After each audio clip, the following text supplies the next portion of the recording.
Good morning everyone. सब मल्टिपलसँग related केही क्वेसनहरू लिएर आएको छु। यहाँ एउटा क्वेसन लेखेको छु म यहाँ, sin a upon 1 plus cos a equal to 10a/2। अब हामी यसको लागि चाहिँ LHS लिन्छौँ।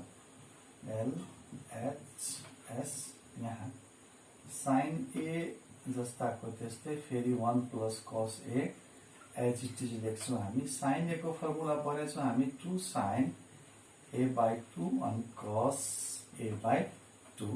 यो मल्टिपलसँग रिलेटेड जस्तै छ। 1 एज इट इज रहिरहन्छ plus 2 cos square a/2 minus 1। यो माइनस माइनस चाहिँ कट्दो रहेछ, यहाँ के बाँकी रहिहाल्छ 2 sin a/2 अनि cos a/2 by 2 cos square a/2। यो चाहिँ कट्छ, यहाँ के बाँकी रहिरहन्छ cos a/2। फेरि यो 2 क्यान्सल हुन्छ अनि आउँछ sin a/2 by cos a/2 equal to tan a/2। हेर्नुहोस् एकछिन।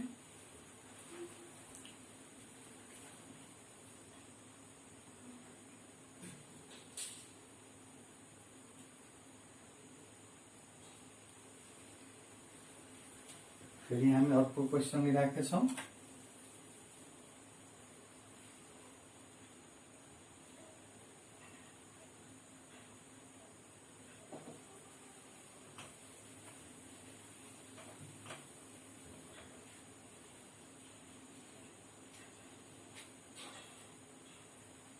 हामीसँग छ 1 plus cos theta upon 1 minus cos theta equal to छ हामीसँग cot square theta by 2। Very simple.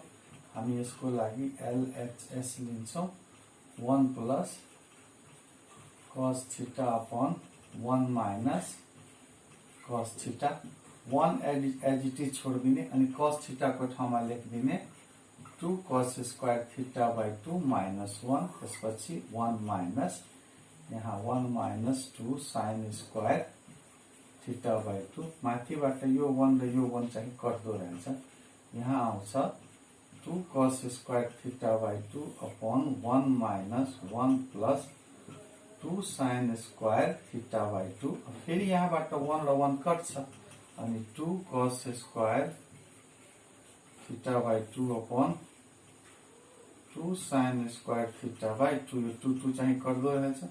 cos square को के हुन्छ cot square, cos square by sin square को cot स्क्वायर थीटा बाई 2। हामीलाई प्रुफ पनि के गर्नु छ त cot square theta by 2 equal to के हुन्छ त RHS। अब यसलाई एकछिन हेर्नुहोस् त।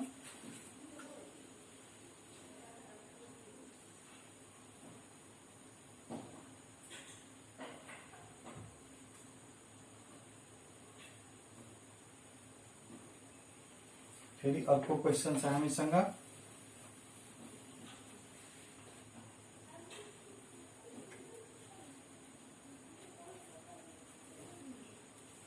Two sin a plus sin 2a upon अर्को छ 2 sin a minus sin 2a equal to दिएछ यहाँ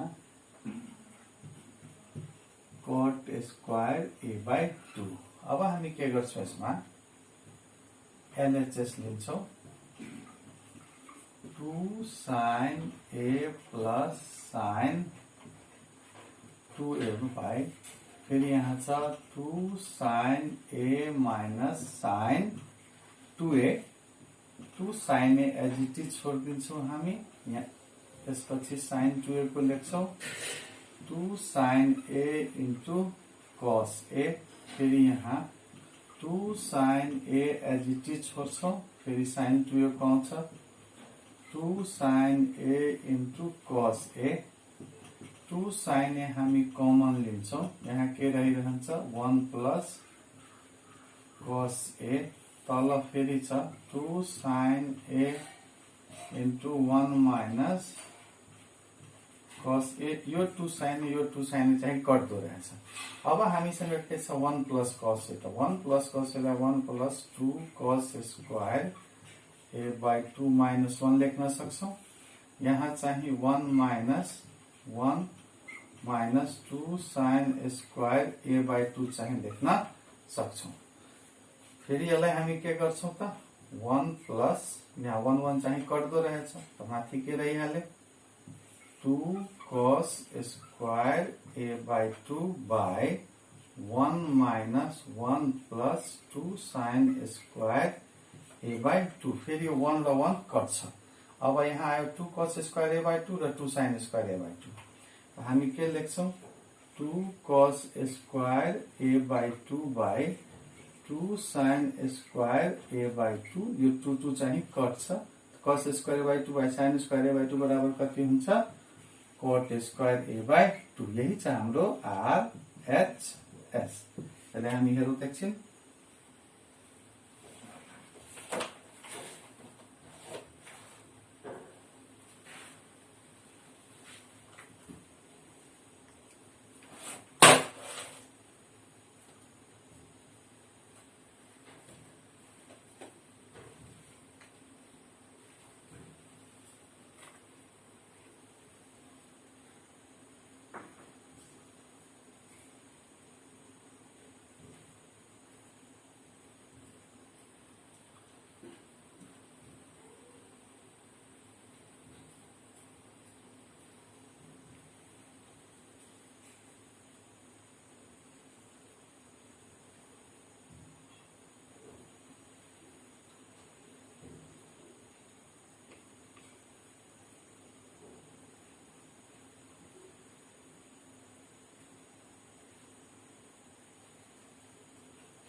फेरि म अर्को क्वेशन गर्न गइरहेको छु।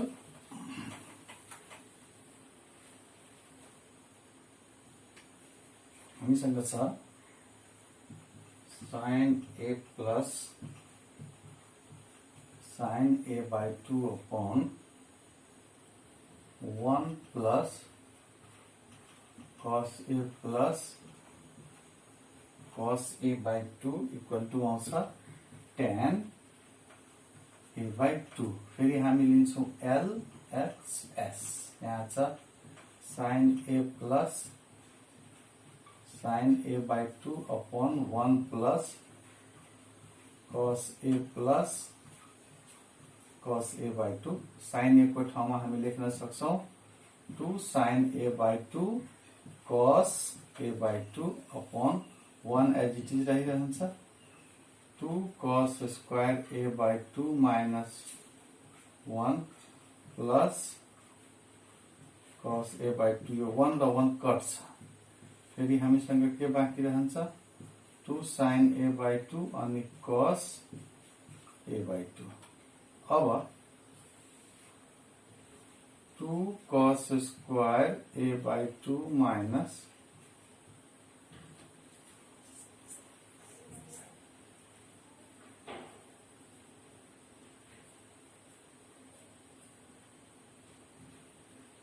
यहाँ मिस्टेक भयो अलिकति sin a त यसमा छँदैछ प्लस फेरि यहाँ पनि sin a चाहिँ फेरि मिस्टेक छ, सानो मिस्टेक छ। sin a लाई हामी के गर्छौं यसलाई बरु फेरि गर्नु पर्यो।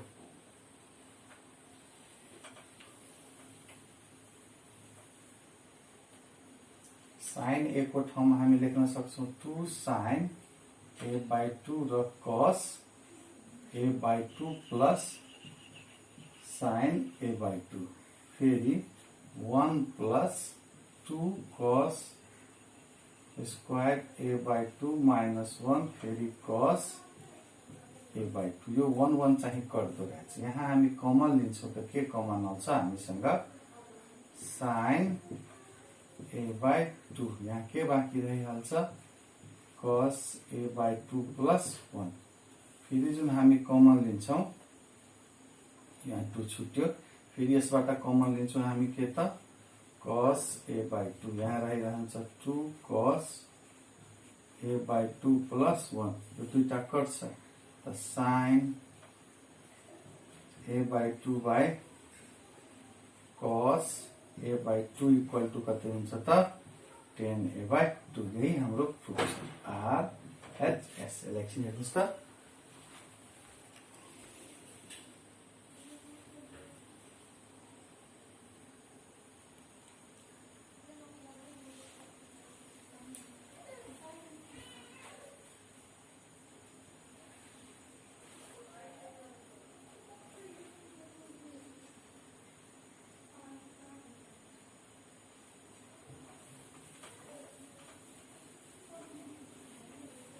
फेरि हामीसँग अर्को क्वेशन छ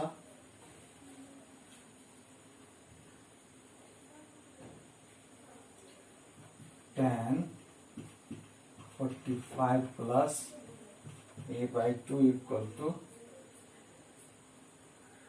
sec a plus tan a यो हामीलाई प्रुफ गर्नु छ। हामी के गर्छौं यसमा LHS लिन्छौं। यहाँ आउँछ tan 45 plus a by 2 यहाँ हामी लेख्न सक्छौं tan a plus b को formula tan a plus tan b upon 1 minus tan 45 tan a by 2 यहाँ आउँछ 1 plus tan a by 2 tan 45 को value 1 minus 1 into tan a by 2 1 plus tan a by 2 को हुन्छ sin a by 2 by cos a by 2 similarly 1 minus sin a by 2 by cos a by 2 यहाँ हामी के गर्छौं cos a by 2 plus sin a by 2 by cos a by 2 divided by cos a by 2 minus sin a by 2 by cos a by 2 फेरि यो cos a by 2 चाहिँ के हुँदो रहेछ त कट्छ। हामी फेरि के गर्छौं यसबाट यहाँ cos a by 2 plus sin a by 2 by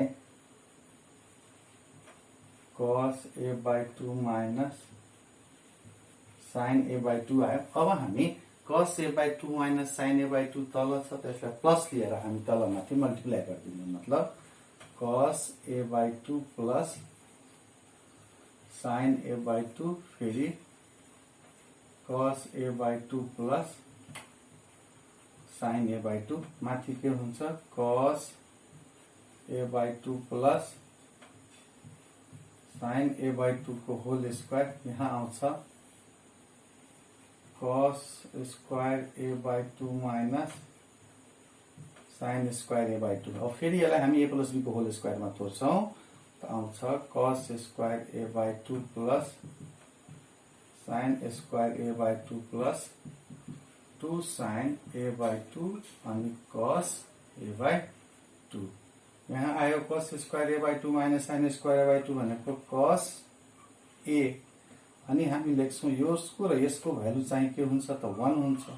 फेरि 2 sin a by 2 र cos a by 2 भनेको sin a upon cos a हामी के लेख्छौं 1 by cos a plus sin a by cos यसलाई चाहिँ के गर्दिनु त ओपन गर्दिनु त 1 by cos a भनेको हाम्रो आउँछ sec a sin a by cos a को आउँछ tan a यो हाम्रो के भइहाल्यो त RHS भयो। यसलाई एकछिन हेर्नुस् त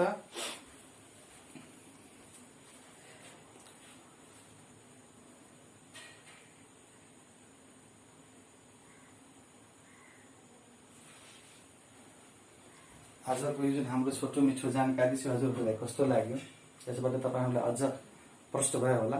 यो हाम्रो जुन क्वेशनहरु जुन हामीले बनाएका छौं त्यो क्वेशनहरुबाट तपाईहरुको अझ बढी भन्दा बढी समस्याहरु सल्भ भएकै होला र आज पनि बढी भन्दा बढी तपाईहरु समस्याहरु सल्भ गर्न सक्नुहुन्छ र भोलि तपाईहरुको लागि अझ योसँग रिलेटेड केही अझ डिफरेन्ट प्रब्लमहरु लिएर भोलि फेरि नै आउने छौं। आजको जुन जानकारी छ त्यो जानकारीबाट म बिदा हुन चाहन्छु र यति भन्दै म आजको जुन सानो यो भिडियो क्लिप्सबाट चाहिँ बिदा हुन चाहन्छु। हस्त नमस्कार।